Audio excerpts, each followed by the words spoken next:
पेपरफुटी विरोधातला कायदा याच अधिवेशनात आणणार असल्याचं उपमुख्यमंत्री फडणवीसांनी आज जाहीर केलंय।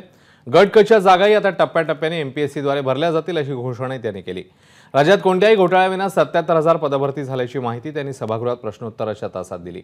तर पेपरफुटीने पास होणाऱ्यांची संख्या वाढली आहे असा गंभीर आरोप काँग्रेस नेते बाळासाहेब थोरात यांनी विधानसभेत केला, ज्याला फडणवीसांनी आता उत्तर दिलंय।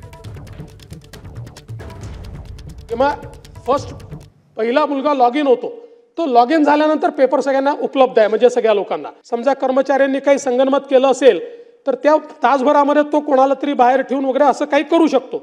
आपण या संदर्भात रँडमायझेशन केलंय, म्हणजे आता परीक्षा केंद्रावर कोण लोक राहतील हे त्यांना सकाळीच कळेल, त्याच्या आधी त्यांना कळणार नाही। उपजिल्हाधिकारी लेवलचे अधिकारी हे सगळ्या परीक्षांना त्या ठिकाणी ऑब्झर्वर म्हणून आपण पाठवतो की त्यांनी जाऊन त्याचं ऑब्झर्वेशन हे केलं पाहिजे।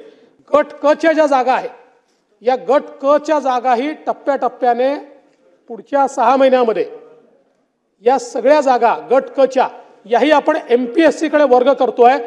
जी काही लोकांची मागणी होती की एमपीएससी ने करावं, तोही आपण विषय केलेला आहे। निश्चितपणे अध्यक्ष महोदय, पेपर फुटीच्या संदर्भातला केंद्र सरकारने कायदा केल्यानंतर राज्य सरकारने देखील तो कायदा करण्याचा मनोदय हा मागच्याच अधिवेशनामध्ये घोषित केला आहे। एक डेलिगेशन देखील माझ्याकडे अभिमन्यू पवार देखील घेऊन आले होते, त्याच्या संदर्भातली चर्चा झाली आणि त्यावेळेसच मी त्या डेलिगेशनला देखील सांगितलं की आपल्याला हा पेपर फुटीचा कायदा करायचा आहे। माननीय मुख्यमंत्र्यांनी सांगितलेलं आहे आणि माननीय मुख्यमंत्र्यांनी हे देखील सांगितलेलं आहे, त्या डेलिगेशनलाही मी सांगितलं आहे की याच अधिवेशनामध्ये हा कायदा आम्ही आणणार आहोत।